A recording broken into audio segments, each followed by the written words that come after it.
Avec ses monuments emblématiques, Paris est reconnaissable au premier coup d'œil.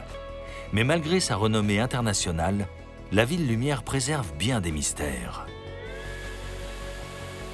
Au fil de ses ponts, de ses jardins, de ses palais, de ses boulevards, la capitale française révèle 1000 visages, empreints d'allégresse ou de mélancolie. Musée à ciel ouvert, elle a traversé toutes les époques et inspiré les artistes les plus divers. Son charme semble avoir arrêté le temps et nous invite au plus beau des voyages.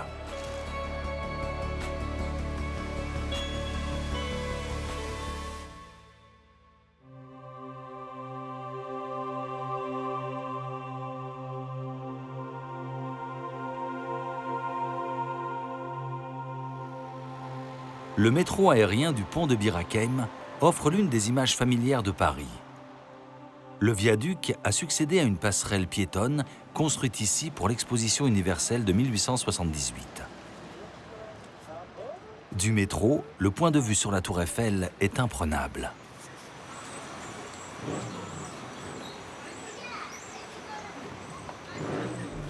C'est sans nul doute le monument le plus emblématique de Paris. Celle que l'on surnomme la Dame de Fer a fêté il y a peu les 130 ans de son ouverture au public. À l'occasion d'un concours pour l'exposition universelle de 1889, Gustave Eiffel et ses collaborateurs ont l'idée de construire une tour de 300 mètres, soit le plus haut bâtiment du monde. L'architecte, déjà célèbre pour l'édification de ponts et de structures métalliques, l'emporte. Moi, je suis parisienne depuis 60 ans. Voilà, j'ai toujours vécu avec, donc ça fait partie au même titre que beaucoup de choses à Paris. Mais c'est vrai que la Tour Eiffel, c'est l'emblème de Paris. Voilà, on peut résumer comme ça. Eiffel utilise un nouveau matériau, le fer pudelé, plus léger que la fonte. Du haut de ses 324 mètres, le monument ne pèse ainsi qu'un peu plus de 10 000 tonnes, une prouesse en cette fin de 19e siècle. 2 ans, 2 mois et 5 jours après le début de sa construction, qui a employé environ 250 ouvriers, la Tour Eiffel est inaugurée le 31 mars 1889. Elle ouvre ses portes au grand public en même temps que l'exposition universelle dont elle constitue l'attraction phare.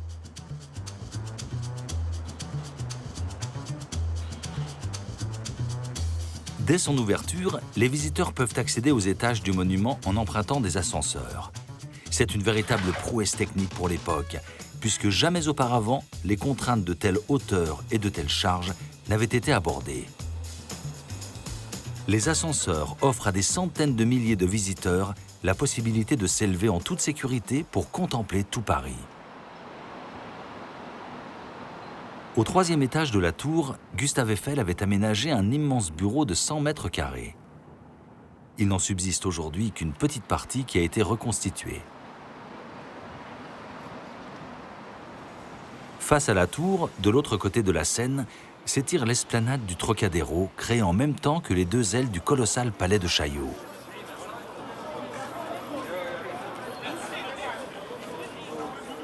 Ce bâtiment est lui aussi le vestige d'une exposition universelle, celle de 1937, tout comme le palais de Tokyo et le palais d'Iéna.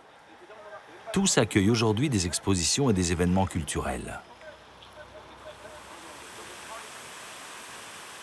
La fontaine présente 20 canons à eau oblique d'une portée de 50 mètres, dont les embouts sont en bronze. 56 gerbes d'une portée de 7 mètres et 12 colonnes d'eau, ce qui en fait le bassin le plus spectaculaire de la capitale. Au niveau de la passerelle de Billy, les meilleurs plongeurs de haut vol se donnent rendez-vous depuis quelques années pour une compétition spectaculaire au pied de la Dame de Fer. Ils disposent de 2 plateformes, l'une à 21 mètres réservée aux femmes, l'autre à 27 mètres pour les hommes. On peut difficilement trouver plus cool comme environnement urbain. Nous sommes au centre de Paris avec une foule de spectateurs qui nous soutient et une journée magnifique. Que peut-on demander de plus ?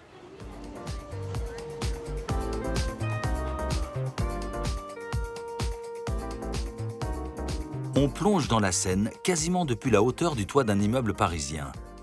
Cette épreuve n'est accessible qu'à des sportifs confirmés. La chute dure 3 secondes et ils entrent dans l'eau à 90 km/h. L'Arc de Triomphe a été construit sur demande de Napoléon, à son retour de la bataille d'Austerlitz. Il souhaite ainsi honorer ses soldats à l'image des anciens arcs de triomphe romains.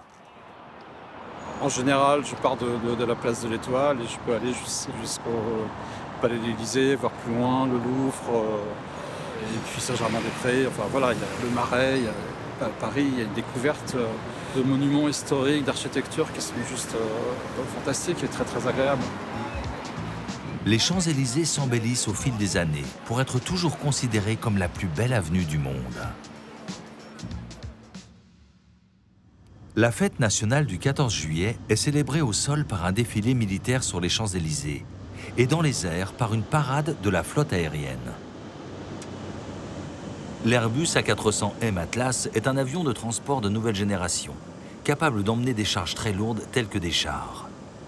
Il peut atterrir et décoller sur des distances très courtes. L'équipage vient de décoller de la base d'Orléans et doit rejoindre les autres avions de transport pour arriver en formation aux portes de Paris. Pendant ce temps, la fanfare de la garde républicaine à cheval descend l'avenue vers la place de la Concorde.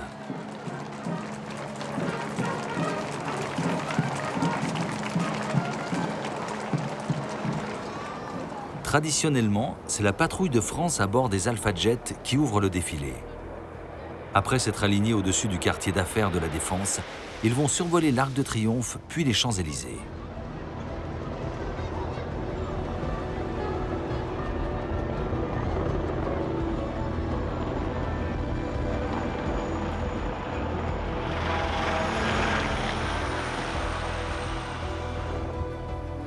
Pour l'A400M, l'exercice est particulièrement délicat. L'A330 qui le précède n'est pas fait pour voler aussi lentement. Le souffle dégagé par ses réacteurs perturbe ceux qui le suivent.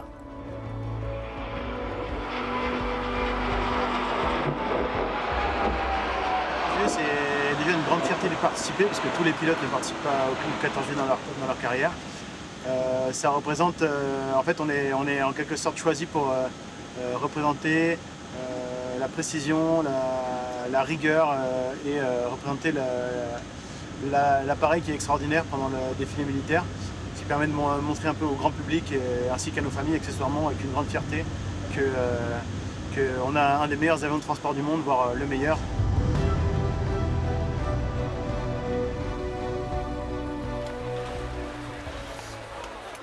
L'après-midi, sur l'esplanade des Invalides, le public peut venir découvrir les différents engins qui ont participé au défilé. Le lieu n'a pas été choisi au hasard, puisque l'ensemble architectural est dédié à l'armée.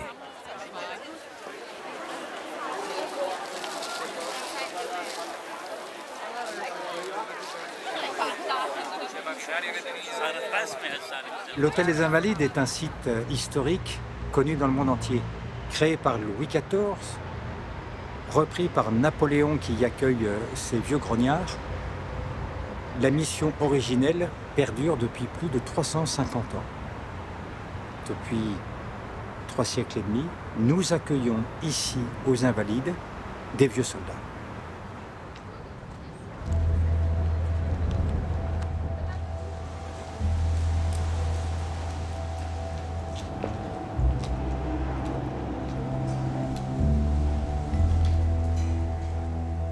Aujourd'hui, comme hier, l'Hôtel des Invalides accueille toujours des pensionnaires qui ont de 33 à 104 ans.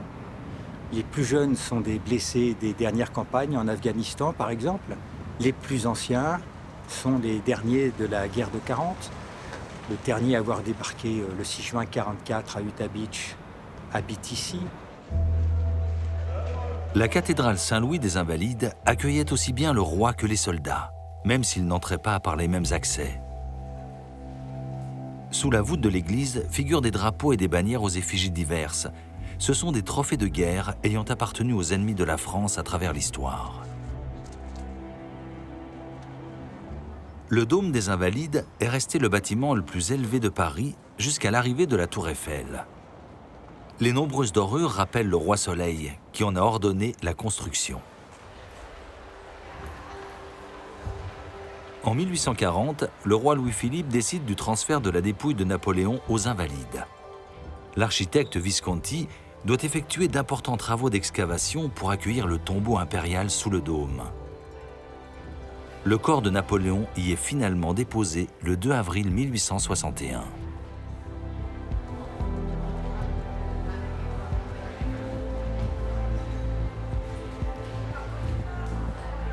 Le dôme abrite également le mausolée de Vauban, les sépultures de la famille Napoléon, des généraux Bertrand et Duroc, ainsi que celles des maréchaux Foch et Lyotet. La cour d'honneur est l'espace central du site, dans lequel se déroulent de nombreux événements officiels. C'est ici, par exemple, que l'on rend hommage aux héros militaires ou aux victimes du terrorisme.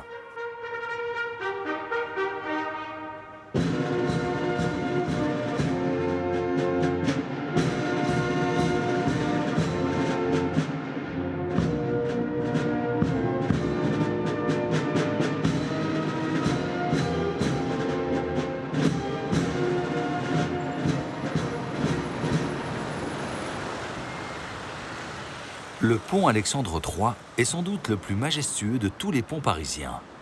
Il est orné de 4 colonnes de pierre surmontées de statues en bronze doré. Une fois encore, l'ouvrage a été commandé à l'occasion d'une exposition universelle, celle de 1900. La construction célèbre la signature de l'alliance militaire et économique conclue en 1891 entre la France et la Russie. Il s'agissait alors de montrer la force de cette union par la beauté d'un tel monument. Le projet a été complété par la construction du Grand et du Petit Palais. Je crois qu'on s'émerveille en fait tous les jours, hein, parce que c'est juste à la fois l'histoire de notre ville, l'histoire de notre pays, puis c'est beau, c'est juste magnifique, c'est esthétique. Donc c'est toujours un plaisir de s'arrêter, même un court instant, puis de regarder, voilà. Ces 2 palais hébergent aujourd'hui de nombreux événements et expositions d'importance.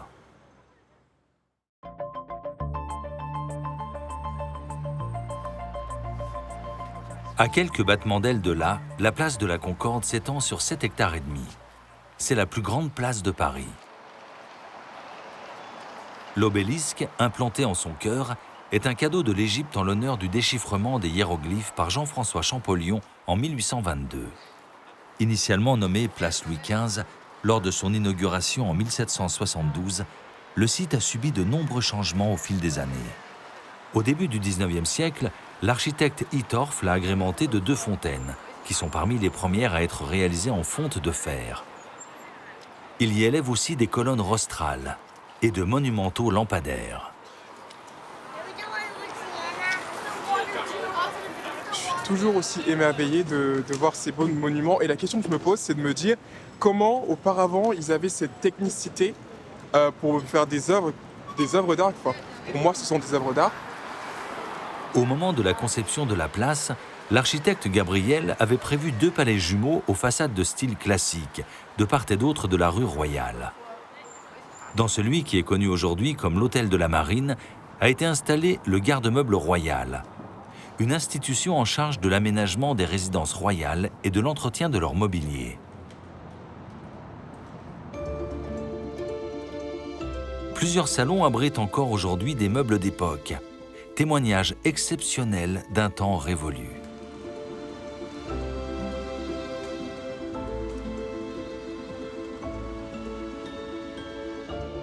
À partir de 1789, le palais deviendra pendant plus de 220 ans le siège du ministère de la Marine, avant d'être transformé en musée en 2015.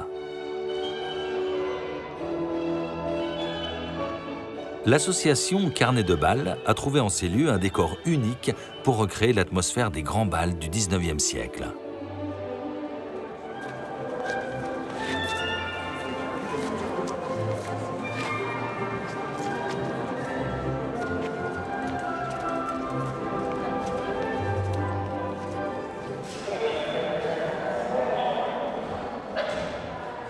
La reconstitution prend toute sa valeur lorsque les danseurs les plus émérites se retrouvent dans les grands salons de l'Hôtel de la Marine.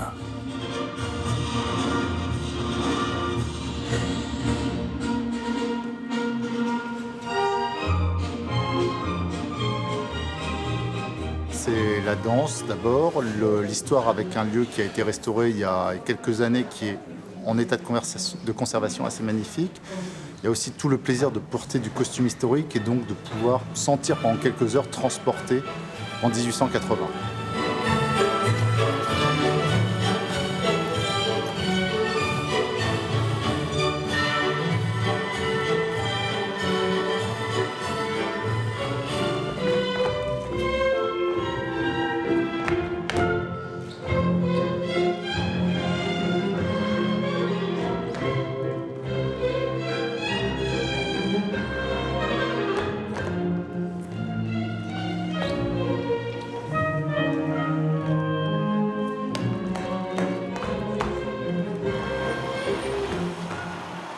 À quelques enjambées de là, l'église de la Madeleine est un bâtiment singulier aux allures de temple grec.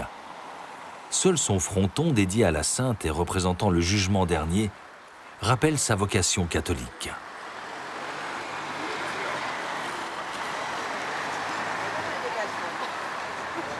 En bordure de la place de la Concorde, le musée de l'Orangerie abrite des toiles monumentales de Claude Monet.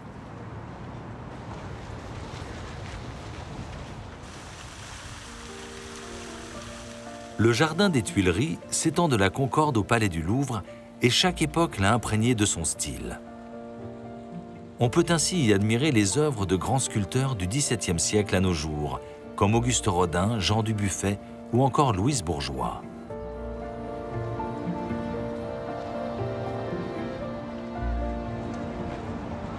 Dans la cour Napoléon du Louvre trône une statue équestre représentant Louis XIV.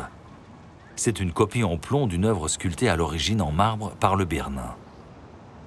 L'œuvre rappelle la bienveillance du roi Soleil à l'égard du palais du Louvre, même s'il lui a préféré Versailles. Le site a été occupé par des rois dès 1364. Il a été façonné au gré des siècles et des changements de monarques. En 1791, un décret de l'Assemblée dédie le Louvre aux arts. Le palais commence à être aménagé pour présenter au public des collections qui ne cessent de s'étendre. 2 siècles plus tard, le président François Mitterrand prolonge ce projet en lançant le chantier du Grand Louvre. Tous les bâtiments du palais seront désormais consacrés au musée. Et pour faciliter son accès, une nouvelle entrée est construite, la spectaculaire pyramide dessinée par Léo Ming-pei. Rappelons qu'à l'origine, au Moyen-Âge, le Louvre n'était qu'une forteresse composée d'un donjon et d'une enceinte carrée. Certaines œuvres ont traversé les siècles et sont restées dans l'histoire, au point qu'elles nous paraissent éternelles, à l'image de la victoire de Samothrace, sculptée 2 siècles avant notre ère. Les femmes d'Alger dans leur appartement, d'Eugène Delacroix, constituent un autre exemple de chef-d'œuvre conservé ici. Napoléon Ier a doté le musée d'œuvres bien mal acquises lors de ses campagnes européennes, que l'État a dû rendre après sa chute. Quant à la Joconde de Léonard de Vinci, c'est le joyau du musée que l'on admire à distance. Face à son succès, le musée rénove en permanence ses salles et ses bâtiments. Il se projette aussi vers l'avenir, en souhaitant être un lieu d'apprentissage capable d'attirer un public plus jeune tout en restant le plus grand musée du monde.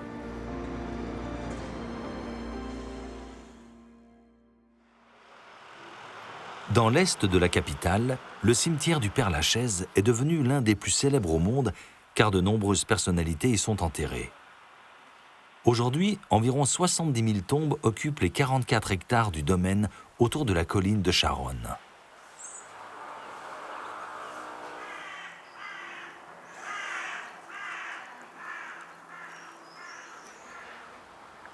On peut par exemple se recueillir sur la tombe de Frédéric Chopin ou découvrir celle de Jean de La Fontaine, non loin de Molière.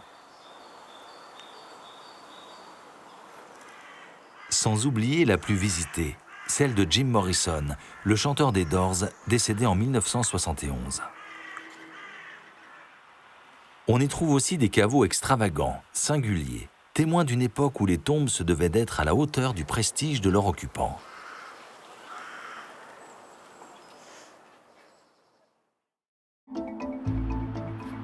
Dans le parc de la Villette, au nord-est de Paris, le réaménagement du site a libéré un espace important, où se sont notamment installés en 2015 la Cité de la Musique et la Philharmonie de Paris, signée par Jean Nouvel.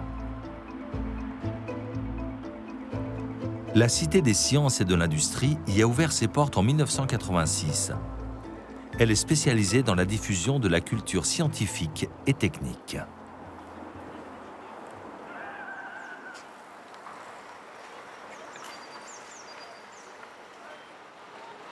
Le bassin de la Villette est le point de départ du canal Saint-Martin. Décidé par Napoléon et inauguré en 1825, il relie sur 4,5 km la Villette au port de l'Arsenal pour accéder à la Seine.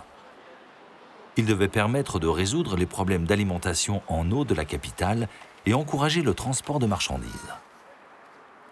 Avec ses 9 écluses, ses 2 ponts tournants, ses passerelles type Eiffel, ses mystérieuses voûtes, ses arbres centenaires, le canal est un monde à part au cœur de la capitale, où il fait bon vivre.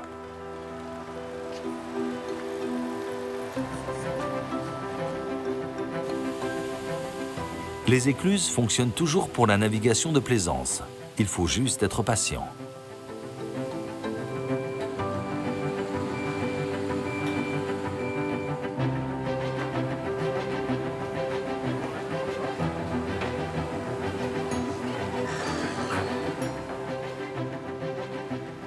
Les vieux décors de cinéma sont passés de mode, mais le charme demeure.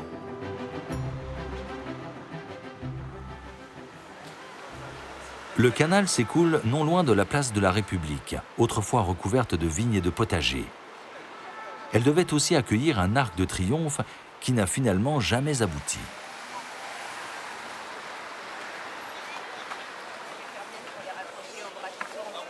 À l'approche de la place de la Bastille, le canal disparaît sous terre. Chaque dimanche, sur le boulevard Richard-Lenoir, se tient l'un des plus grands marchés parisiens. Les habitants des 10e et 11e arrondissements s'y pressent. L'offre est pléthorique, mais aussi qualitative. Ce marché, c'est l'endroit où on fait nos courses de tous les produits frais de la semaine. Donc c'est l'endroit où on fait notre plein de courses et on a beaucoup de commerçants qu'on connaît depuis un moment maintenant et qu'on apprécie. Donc voilà, c'est un bon moment passé le dimanche et en même temps c'est le plein de courses de la semaine. Le lieu attire de plus en plus de visiteurs étrangers, tant les images des marchés à la française séduisent. La place de la Bastille est un lieu historique. Elle était le siège d'une forteresse-prison prise d'assaut le 14 juillet 1789 par la population du faubourg Saint-Antoine, premier acte de la Révolution française. La colonne de Juillet, érigée en son centre, commémore les 3 journées de la Révolution de 1830 qui entraînèrent la chute du roi Charles X. Depuis 1989, l'Opéra Bastille complète le décor. C'est l'une des plus grandes salles d'opéra au monde. Sur le boulevard Richard-Lenoir, dès que le soleil paraît, c'est un rituel très parisien que de déjeuner en terrasse.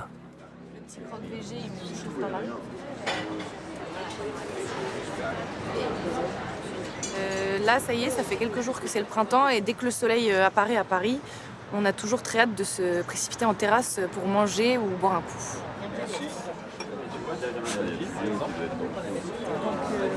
Le croque-monsieur ? Trop bien, merci. Ah, c'est bien. Bon appétit. C'est vrai que le 10e et le 11e arrondissement de Paris, c'est des quartiers très vivants où on peut trouver des brasseries à la fois classiques et des très bons coffee shops pour boire un bon latte ou des très bonnes caves à vin pour aller boire un verre le soir après le travail avec les copains.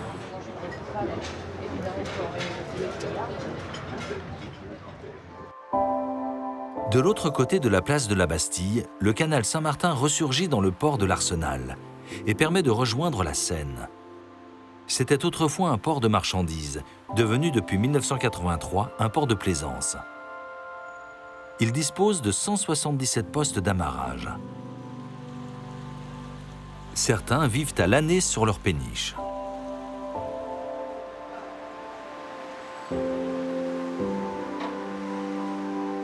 Cet ancien remorqueur de la Seine date de 1910. Il navigue encore chaque année vers le nord du pays.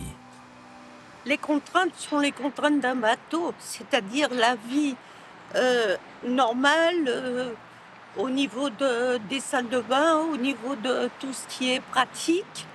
Évidemment, on est obligé de se soumettre parfois à des conditions plus compliquées.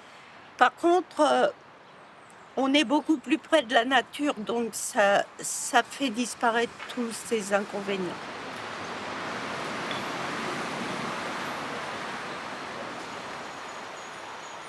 En quittant la Bastille par l'ouest, on entre peu à peu dans le Marais par la rue Saint-Antoine. C'est l'un des quartiers de la capitale où les vélos ont reconquis un peu d'espace. La place du marché Sainte-Catherine nous donne l'impression de traverser un village. L'église Saint-Paul-Saint-Louis est la première église jésuite à Paris et se distingue par son style baroque. Elle a été entièrement rénovée en 2012.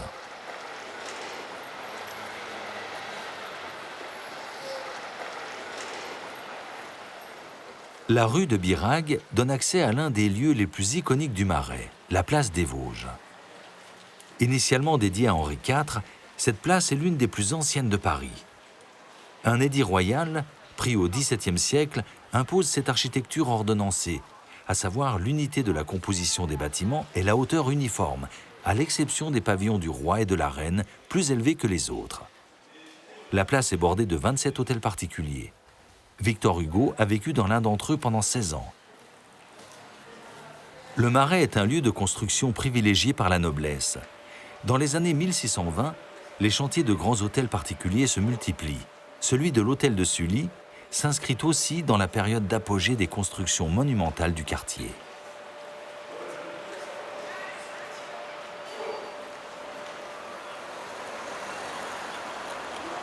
Débutée en 1533, la construction de l'Hôtel de Ville de Paris a connu pas mal de déboires.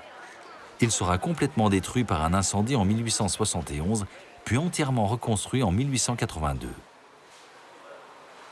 Au 51 de la rue de Montmorency se trouve la plus ancienne maison de Paris, construite en 1407 par Nicolas Flamel, écrivain et alchimiste de légende.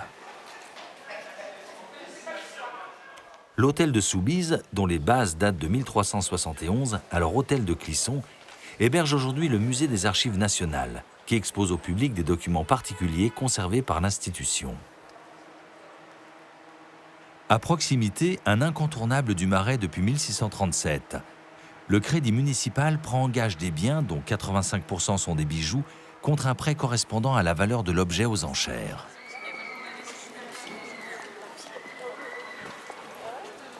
En fin de semaine, les boutiques autour de la rue Vieille du Temple et celle des Blancs-Manteaux sont prises d'assaut.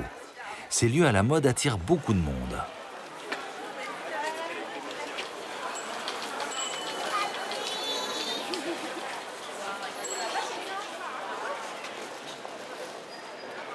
Le nom de Marais rappelle que le site était jadis occupé par des terres marécageuses régulièrement inondées par la Seine. C'est la main de l'homme qui les a progressivement assainies, d'abord pour l'agriculture, puis pour y construire des logements. À l'ouest du Marais s'étend le quartier de Beaubourg. On y découvre la fontaine Stravinsky et certaines œuvres de l'artiste Niki de Saint-Phal. En 1969, le président Pompidou, grand amateur d'art, a décidé de construire ici une institution dédiée à la création moderne et contemporaine. Aujourd'hui, le Centre Pompidou rassemble plus de 120 000 œuvres. C'est la plus riche collection d'art moderne et contemporain en Europe et la deuxième au monde.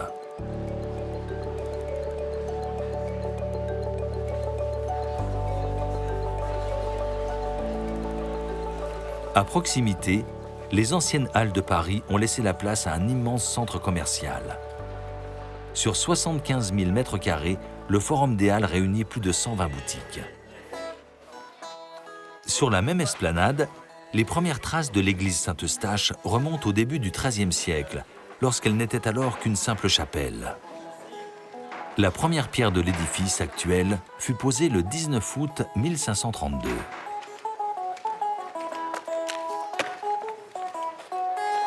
Les acrobates urbains y trouvent un terrain de jeu de premier choix. La place des Victoires, dédiée lors de sa création à Louis XIV, est située au cœur du centre historique de la capitale. Dans les années 1830, apparaissent non loin les ancêtres de nos centres commerciaux modernes. Le passage du Grand Cerf est sans doute l'un des plus beaux, avec son immense verrière et ses ornements néoclassiques.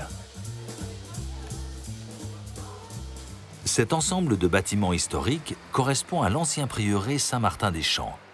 Il abrite le musée des arts et métiers autour duquel s'est construite toute l'histoire du Conservatoire national. Créée en 1797 pour perfectionner l'industrie nationale, elle demeure l'une des grandes écoles françaises d'ingénieurs.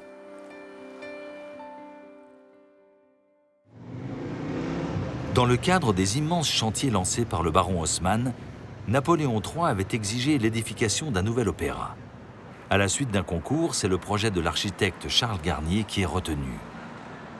Son audace lui vaut de nombreuses critiques, et sa construction est mise à mal par la guerre de 1870 et l'instauration de la Troisième République.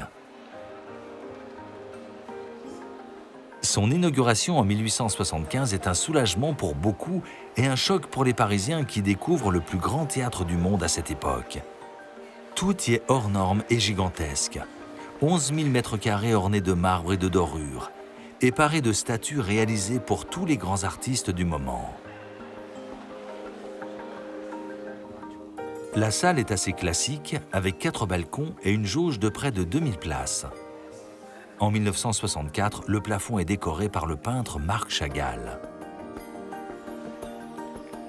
Le bâtiment semble une suite ininterrompue de salons, de foyers, de rotondes, avec un empilement de style voulu par Garnier. Il n'y a pas un pan de mur qui n'ait été travaillé, parfois jusqu'à la surcharge.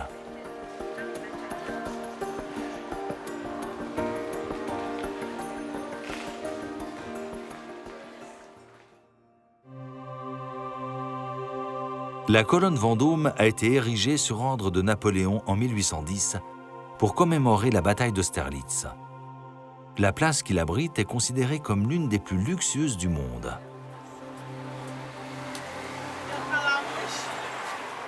Avant de devenir un haut lieu de la joaillerie, elle était, avec la rue de la Paix, l'épicentre de l'élégance parisienne pendant un demi-siècle, comptant nombre de couturiers ou modistes. C'est au moment des fêtes de Noël qu'elle se pare de ses plus beaux feux.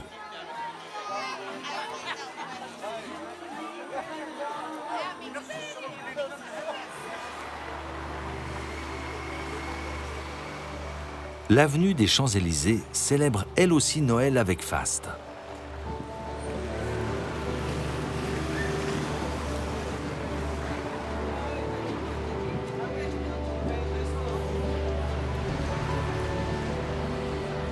L'avenue Montaigne adjacente, qui concentre de nombreuses maisons de haute couture, n'est pas en reste.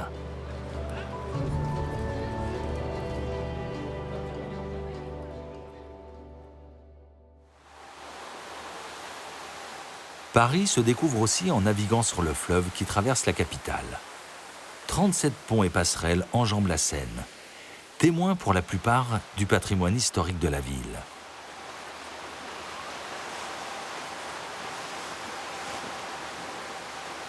C'est aussi l'occasion d'admirer les façades de grands édifices comme le Louvre.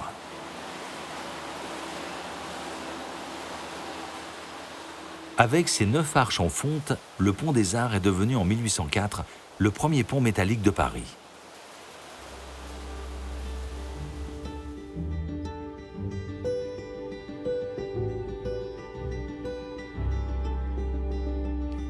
Le pont Neuf est considéré comme le plus ancien pont en pierre de Paris. Sa construction a débuté en 1578 sous l'impulsion du roi Henri IV. Il est reconnaissable à ses 12 arches et à ses 381 mascarons, des personnages grimaçants censés repousser les mauvais esprits.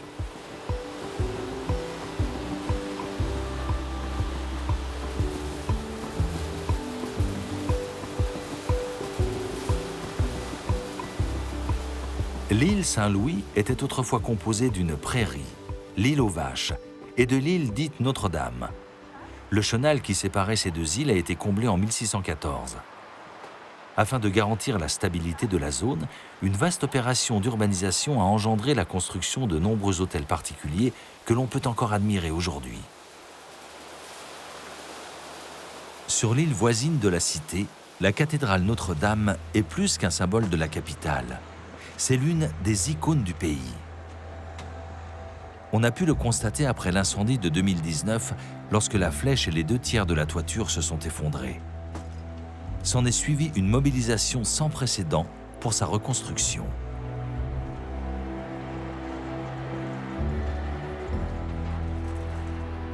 Les quais de la Seine hébergent plus de 200 bouquinistes, des vendeurs de livres anciens et d'occasion. C'est un métier précaire et largement tributaire des conditions météo.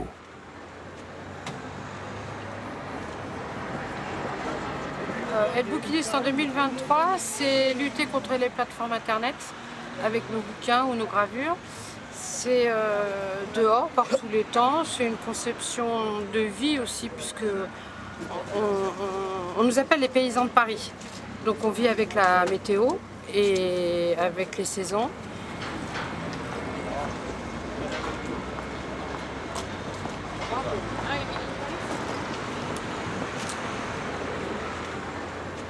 J'ai été pendant 30 ans sur le quai Saint-Michel, pas très loin. Et maintenant je suis ici sur le quai Montebello et ça fait 35-36 ans que je vis à côté de Notre-Dame.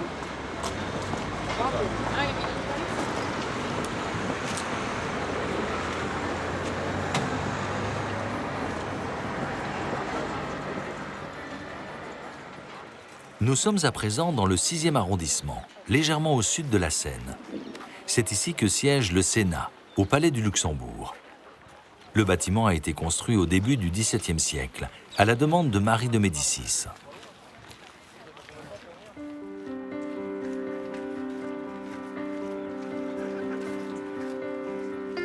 Le jardin du Luxembourg s'étend sur 23 hectares. C'est un lieu privilégié pour retrouver un peu de calme au milieu d'une cité bourdonnante.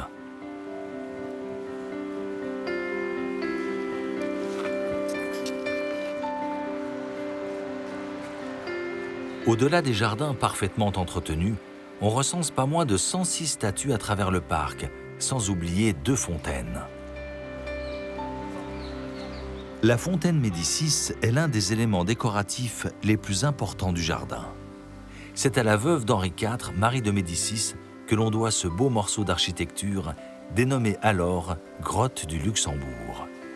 La reine voulait retrouver l'atmosphère des nymphées et fontaines des jardins italiens de son enfance.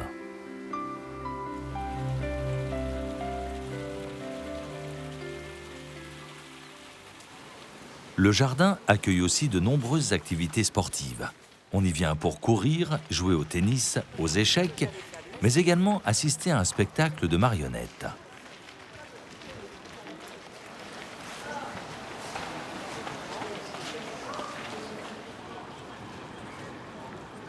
C'est le Sénat qui a la charge de l'entretien de ce jardin assez unique en plein centre de la capitale. 60 jardiniers en assurent la pérennité.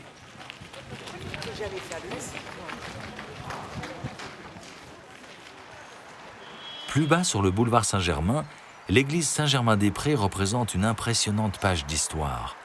C'est une ancienne abbaye bénédictine fondée au milieu du VIe siècle sous le nom de basilique Sainte-Croix et Saint-Vincent par le roi mérovingien Childebert Ier. Le chœur actuel a été construit au milieu du XIIe siècle dans le style gothique primitif, une rareté sur le plan archéologique. Dès le XIIIe siècle, les monastères sont déchargés de l'enseignement scolaire. Les écoles et universités prennent alors le relais. De nombreux lieux d'apprentissage s'installent sur la rive gauche de la Seine. Comme les cours y sont dispensés en latin, on surnomme ce quartier de Paris le Pays latin, qui deviendra le quartier latin. En 1253, Robert de Sorbon crée un collège qui prend le nom de Sorbonne en 1257.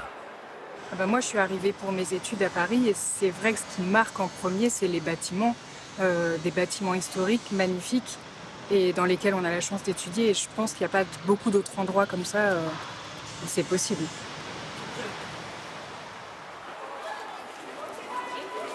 Aujourd'hui encore, l'université Panthéon-Sorbonne figure parmi les meilleures universités au monde.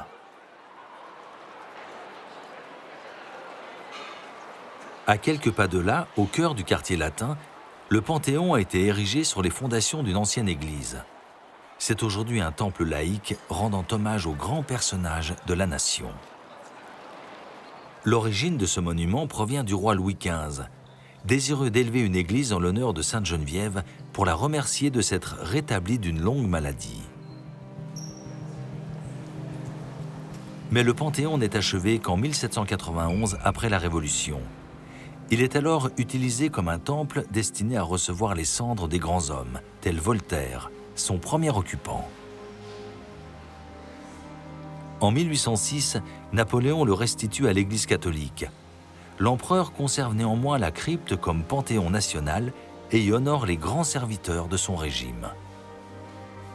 Le monument continue d'occuper une place symbolique importante pour les chefs d'État français. Jouxtant le Panthéon se dresse l'église Saint-Étienne-du-Mont, qui abrite les reliques de Geneviève, sainte patronne des Parisiens.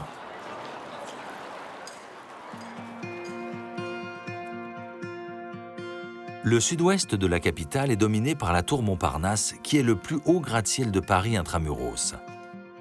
Du haut de ses 210 mètres, elle est demeurée pendant près de 40 ans le plus grand immeuble de France, avant d'être détrônée par la tour First de la Défense en 2011. À ses pieds, le cimetière du Montparnasse, avec ses 19 hectares, est la deuxième nécropole de la ville.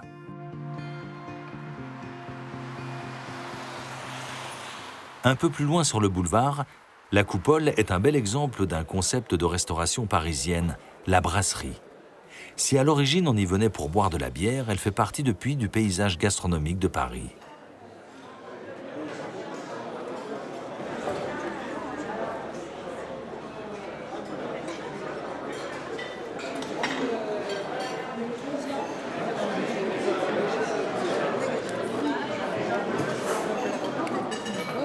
Le 20 décembre 1927, il y a eu l'inauguration du lieu. Deux Auvergnats l'ont créé. Au début, c'était un entrepôt de charbon. Donc, ils ont invité des gens, ils ont invité des artistes. Les artistes ont peint les murs, peint les colonnes et maintenant, on est classé.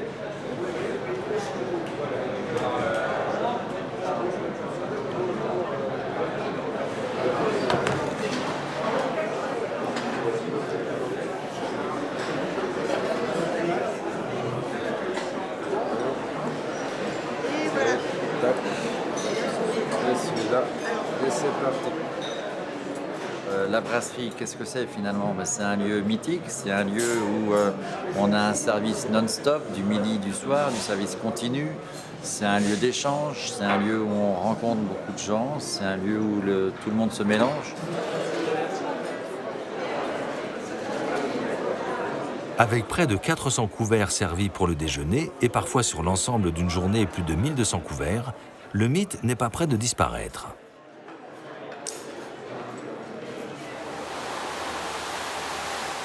Au sud de Paris, le long des berges de la Seine, le décor se modernise. Les sites historiques laissent la place à des quartiers d'affaires.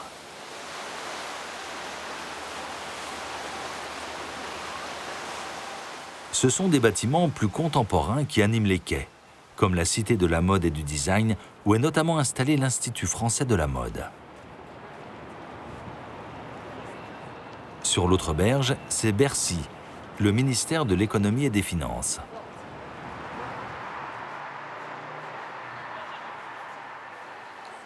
Initialement, ce quartier était occupé par des chais, de grands entrepôts dédiés à la vinification. Au XIXe siècle, l'actuelle cour Saint-Émilion accueillait le plus grand marché viticole du monde. Aujourd'hui, des boutiques occupent une partie des bâtiments. De l'autre côté de l'avenue se trouve le musée des Arts forains qui présente une importante collection d'objets de spectacle. Au XVIIe siècle, tout ce quartier de Tolbiac était encore couvert de plaines, d'abbayes et de moulins. De l'autre côté de la Seine, le 13e arrondissement resta extérieur jusqu'en 1860 à Paris, dont il était séparé par un mur. Dans les années 1990, 4 immenses tours en forme de livre sont sorties de terre. Elles abritent l'immense collection de la Bibliothèque nationale, 15 millions de livres et plus de 250 000 manuscrits. L'opération urbaine Seine-Rive-Gauche a été basée sur un programme ambitieux qui mêle logements, bureaux, bâtiments administratifs et universitaires. Les architectes ont voulu s'éloigner de l'univers des barres d'immeubles et proposer une sorte de bocage urbain. Une vision contemporaine caractérisée par la diversité des constructions.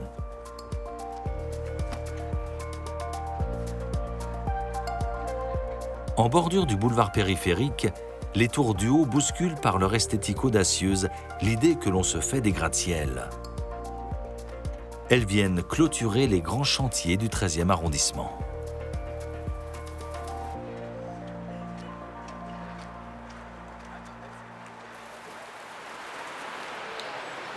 Toujours dans le 13e arrondissement, la butte aux Cailles offre un vrai contraste avec le modernisme des grandes tours. Cette ancienne colline recouverte de vignes et de bois, traversée par une rivière, a su conserver l'apparence d'un village en plein cœur de Paris. C'est le cas aussi un peu plus loin avec la Cité Florale, un ancien pré régulièrement inondé par la Bièvre. Cette particularité lui a valu de ne pas pouvoir abriter des immeubles, seules de petites maisons étant autorisées. Les riverains l'ont récemment embellie avec des fleurs.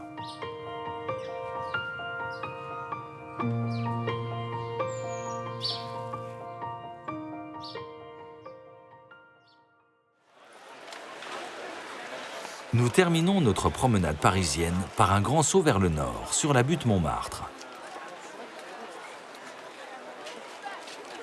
Au sommet de la colline, la basilique du Sacré-Cœur est une construction relativement récente. Inaugurée en 1891, elle est née dans une période où l'autorité de l'Église était malmenée et où le souvenir des événements insurrectionnels de la commune était encore vif. Perchée à 130 mètres d'altitude sur l'un des points culminants de Paris et ornée d'un dôme qui s'élève à 83 mètres de haut, l'édifice est visible de très loin. L'intérieur compte 13 chapelles et 2 tribunes, une mosaïque géante et des vitraux chatoyants. La basilique, dont l'accès est libre mais parfois régulé, attire un nombre de visiteurs croissant chaque année. À la fin du XIXe siècle, intellectuels et artistes en quête d'indépendance et d'existence bon marché viennent s'installer à Montmartre. Avec ses peintres avant-gardistes, ses poètes et ses chansonniers, le quartier est devenu aux yeux des Parisiens un lieu exotique où il fait bon faire la fête.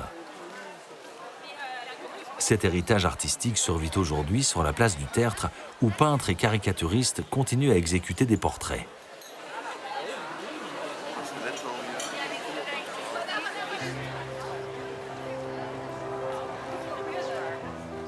Plus bas autour de la colline, le quartier est très prisé pour son calme. Montmartre a conservé à certains endroits un côté presque provincial, avec ses petites ruelles sinueuses et ses cafés très fréquentés. La butte abrite des logements au charme inimitable. On trouve dans certaines petites rues des propriétés arborées transmises de génération en génération. Différents styles d'architecture s'y côtoient, ce qui ajoute au charme du lieu.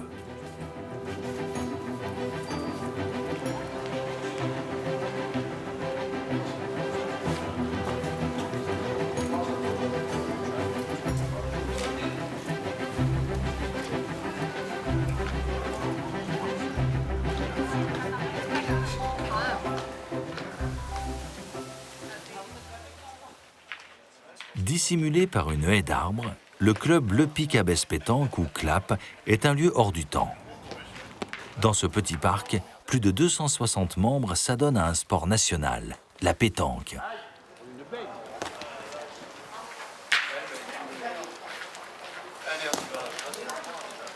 L'esprit de village, c'est surtout que le CLAP, c'est un peu une place de village. C'est-à-dire qu'ici, il y a tous les habitants du quartier qui viennent se retrouver pour échanger, se rencontrer, rire, parfois pleurer, parfois s'engueuler. Mais c'est vraiment un lieu de mixité sociale et qui permet à tous de rencontrer des gens qu'ils n'auraient jamais rencontrés ailleurs.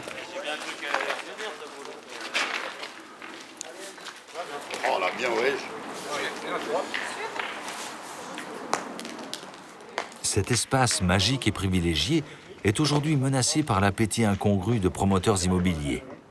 Mais les soutiens se multiplient pour éviter une telle dérive. Allez, mon dame. C'est un vrai sport. Pourquoi? Parce que ça demande de la concentration, de l'adresse, de la dextérité, de la stratégie. Et c'est pour ça que la pétanque, c'est pas qu'un loisir. Alors il y a la pétanque de loisir, mais il y a aussi la pétanque sportive. Et le clap, ça donne toutes les semaines aux compétitions extérieures. Depuis plus de 50 ans, le club invite les gens du quartier à se rencontrer et à apprendre à vivre ensemble. Ses membres se sont diversifiés peu à peu et il n'y a pas de limite d'âge, que l'on ait 12 ou 90 ans.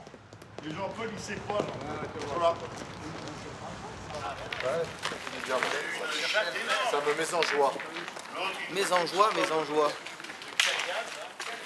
Loin de l'agitation touristique, il ne faut pas hésiter à pousser quelques grilles pour découvrir un autre Montmartre. Derrière la carte postale, Paris ne demande qu'à se dévoiler. Sa beauté vertigineuse nous fait parcourir les siècles.